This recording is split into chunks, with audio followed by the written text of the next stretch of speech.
2025 সালে ইতিহাস গড়েছে বাংলাদেশ।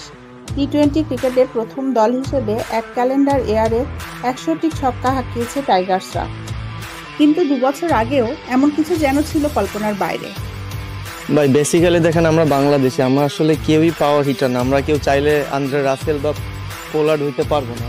সেক্ষেত্রে তো আসলে জানেন আমরা পাইবনি এরকম। আর এই রূপান্তরকে আরও শক্তিশালী করতে এবার বাংলাদেশ টিম এক বড় সিদ্ধান্ত নিতে যাচ্ছে।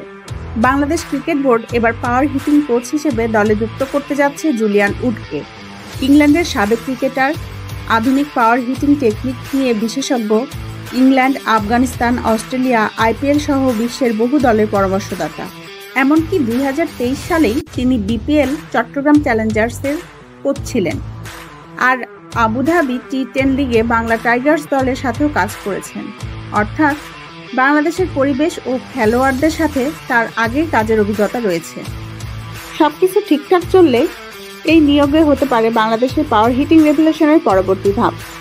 আসন্ন বিশ্বকাপে টাইগারদের ব্যাটিং কি এবার অন্যরকম কিছু উপহার দেবে? বাংলাদেশের পাওয়ার হিটিং বিপ্লব শুরু হলো।